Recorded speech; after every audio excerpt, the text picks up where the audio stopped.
शून्य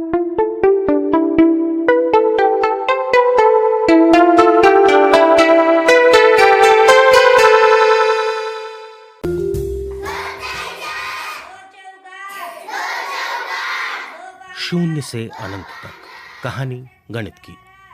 मानवता और गणित दोनों का विकास बिल्कुल साथ साथ हुआ और दोनों एक दूसरे में ऐसे गुथ गए हैं कि आप उन्हें अलग नहीं कर सकते। लेकिन जब भी मानव के विकास की कहानी सुनाई जाती है, गणित की कहानी छूट जाती है। आज उसी गणित की कहानी जिसकी पीठ पर दुनिया का सारा विज्ञान टिका है। विज्ञान ही नहीं, कलाएं भी इसी गणित पर टिकी हैं। ये जो आप सुन रहे हैं, ये है 16 बीट्स यानी मात्राओं वाला 3 ताल। एक ज्यादा या एक कम, ये संगीत से शोर में बदल जाएगा। महान यूनानी गणितज्ञ पाइथागोरस ने संगीत और गणित का रिश्ता ईसा मसीह की पैदाइश से कई सौ साल पहले खोज लिया था। स्थापत्य कला, चित्रकला, मूर्तिकला सब गणित के नियमों से चलते हैं। आकार और अनुपात को समझे बिना किसी तरह की कोई रचना संभव ही नहीं।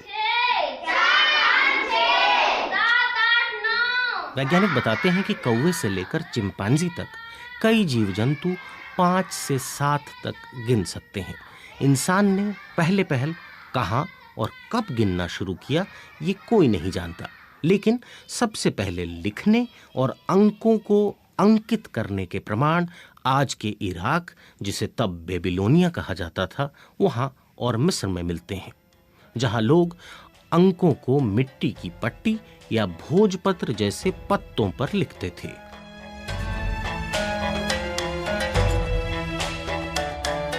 इस धरती पर इंसान की बनाई हुई सबसे पुरानी चीजों में से एक है मिस्र के पिरामिड। अब से तकरीबन 5000 साल पहले बने पिरामिड इस बात का अंदाजा देते हैं कि ज्यामिति या जियोमेट्री का विकास भी काफी पहले शुरू हो गया था। जाने माने गणितज्ञ मार्कस दू सौते समझाते हैं कि ज्यामिति के ज्ञान के बिना पिरामिड जैसे स्ट्रक्चर नहीं बन सकते थे। For me, the most impressive thing about the pyramids is the mathematical brilliance that went into making them. मेरी नजर में पिरामिड की सबसे खास बात उसे बनाए जाने में गणित का अद्भुत इस्तेमाल है। ये प्राचीन यूनानी गणितज्ञ पाइथागोरस के फॉर्मूले का व्यवहारिक रूप है। प्राचीन मिस्र में एक परफेक्ट समकोण या राइट एंगल बनाने के लिए बराबर दूरी पर गांठ लगी रस्सी का इस्तेमाल नापने के लिए किया जाता था। इसका फॉर्मूला था, पहली भुजा 3 गांठ लंबी, दूसरी 4 गांठ लंबी और तीसरी 5 गांठ लंबी। 5000 साल पहले पत्थर, रस्सी, लोगों की मेहनत और गणित के जादू से बने चमत्कारी पिरामिड।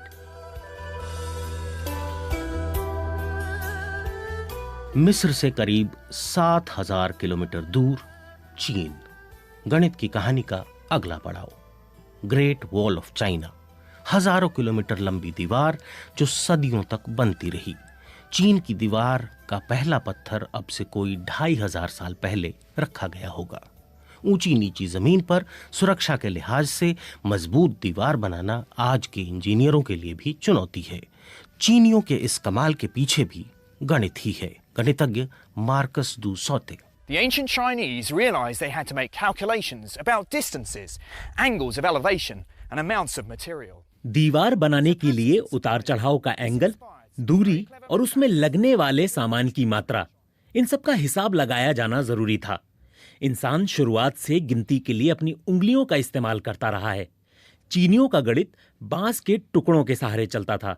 मिस्री, यूनानी या बेबीलोन वालों के मुकाबले एक होशियारी चीनियों ने की, वो था कॉलम बनाना। इकाई, दहाई, सैकड़ा, हजार, 10,000, लाख, इस तरह बहुत बड़ी संख्याएं आसानी से जोड़ी घटाई जाने लगीं। इसे डेसिमल प्लेस वैल्यू सिस्टम कहते हैं। आज भी हम इसका इस्तेमाल कर रहे हैं। चीन की दीवार और मिस्र के पिरामिड तो बन गए, मगर गणित अब भी अधूरा था। चीनी जोड़ने घटाने के लिए प्लेस वैल्यू सिस्टम का इस्तेमाल तो कर रहे थे, लेकिन जब बड़े अंक लिखने होते थे तो उसके लिए उन्हें चित्रों का सहारा लेना पड़ता था।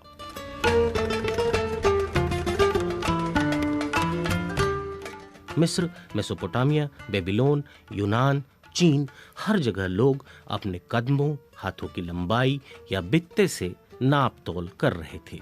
कई पत्थर, कहीं बांस, कहीं मिट्टी की गीली पट्टी या रेत पर हिसाब लगाने की कोशिश हो रही थी। लेकिन गणित की कहानी में सबसे दिलचस्प मोड़ आया भारत में, जिसने गणित की दुनिया और दुनिया के गणित को हमेशा के लिए बदल कर रख दिया। 1 से 9 तक के अंकों का इस्तेमाल चीनी, बेबीलोन वाले भी करते थे, लेकिन भारत के लोगों ने इन नंबरों को लिखना आसान बनाया। मगर कहानी का ट्विस्ट ये नहीं था। इंसान के हाथों में 10 उंगलियां थी।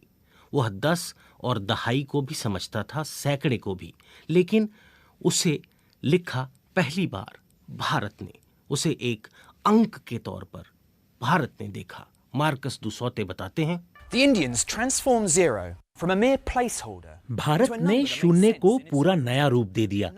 ये पहले सिर्फ प्लेस होल्डर के तौर पर था। मिस्र और बेबीलोन वाले शून्य की जगह खाली छोड़ देते थे, लेकिन भारत ने उसे 10वें अंक का दर्जा दिया, 0 से लेकर 9 तक, यानी 10 अंक। इसके बाद तो दुनिया ही बदल गई। बड़े से बड़े अंक को लिखना, उन्हें जोड़ना घटाना अचानक बहुत आसान हो गया और गणित के पहिए को मानो इंजन मिल गया।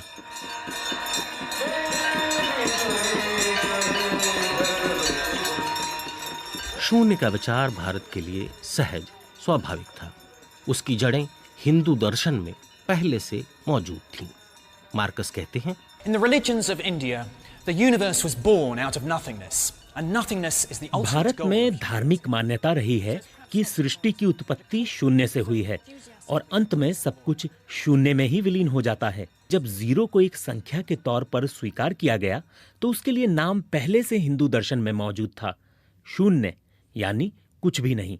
7वीं सदी के मशहूर दार्शनिक गणितज्ञ ब्रह्मगुप्त ने शून्य के साथ गणना करने का जो तरीका दिया वो आज भी चलन में है और पूरी दुनिया में स्कूलों में पढ़ाया जाता है। वो ये कि 1 में शून्य जोड़ने पर 1 ही रहेगा, 1 में से शून्य घटाने पर भी 1 ही रहेगा, शून्य से गुना करने पर 0 ही रहेगा। लेकिन शून्य से जुड़ा दूसरा चमत्कार भी भारत में ही हुआ। ब्रह्मगुप्त के लगभग 500 साल बाद ब्रह्मगुप्त सब कुछ बता गए थे, मगर एक बात रह गई थी, शून्य से किसी संख्या को विभाजित करने पर क्या होगा।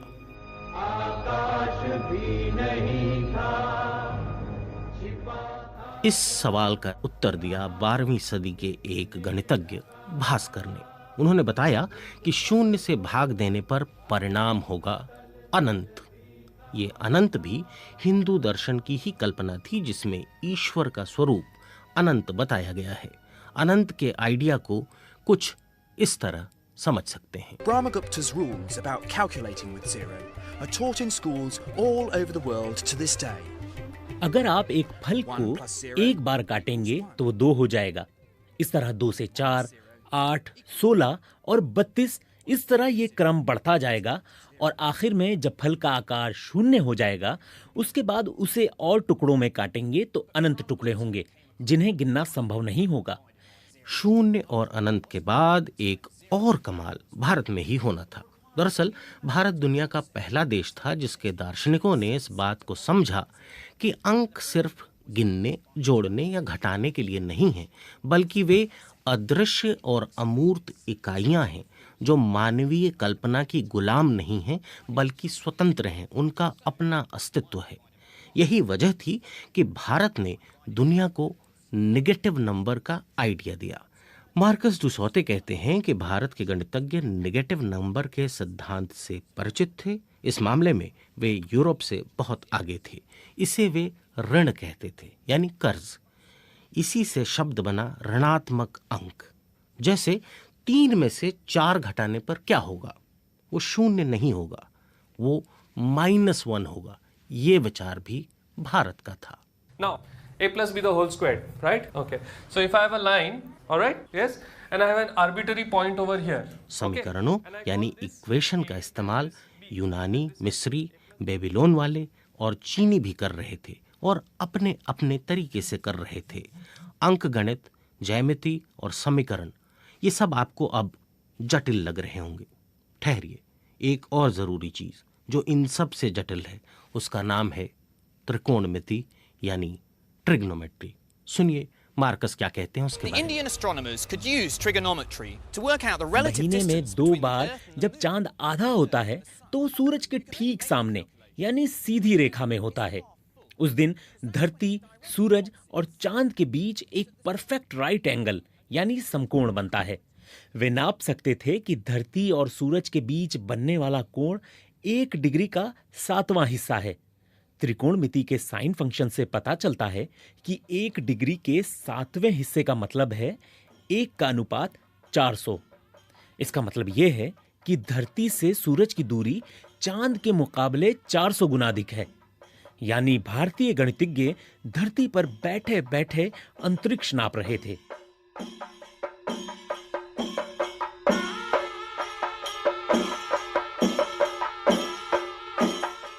एक भारतीय गणितज्ञ ऐसा है जिसका जिक्र किए बिना ये कहानी पूरी नहीं हो सकती। उनका नाम था माधव। माधव ने यह साबित किया कि किसी भी संख्या को अनंत टुकड़ों में तोड़ा जा सकता है या किसी संख्या में अनंत टुकड़े जोड़े जा सकते हैं। यानी गौर से सुनिए, 0 और 1 के बीच भी एक अनंत छिपा है, ये बताया माधव ने। गणित जिनका विषय नहीं है और इन जटिल विचारों से ऊब रहे हैं, उनके लिए एक जरूरी जानकारी। गणित के सबसे जटिल सवाल पाई का मान क्या है, इसका भी जवाब दिया भारत ने। Marcus. The mathematician Arabayata gave a very accurate approximation. 6ठी सदी के भारतीय वैज्ञानिक आर्यभट्ट ने बताया कि पाई का मान 3.1416 है। इसके आधार पर उन्होंने धरती की परिधि को नाप दिया। उन्होंने बताया कि धरती का घेरा 24,835 मील है, जो लगभग सही है, लेकिन पूरी तरह सही नहीं है। इसका पूरी तरह सही उत्तर दिया 15वीं सदी में माधव ने। माधव ने इसके लिए अनंत का सहारा लिया। पाई के बिना इंजीनियरों का काम नहीं चल सकता। पाई दरअसल किसी भी वृत्त के व्यास और परिधि का अनुपात है। जहां कहीं मोड़ या घुमाव आता है, उसे समझने के लिए पाई की जरूरत पड़ती है। अब देखिए, बीज गणित की तो बात ही नहीं हुई इतनी देर में, जो अरबों की देन है, अल जबरा। क्या करें, समय ही नहीं मिला। समय भी गणित है। ये बेबीलोन के लोग थे जिन्होंने 1 घंटे को 60 मिनट में, 1 मिनट को 60 सेकंड में बांटा। समय की कहानी फिर कभी समय मिलने पर।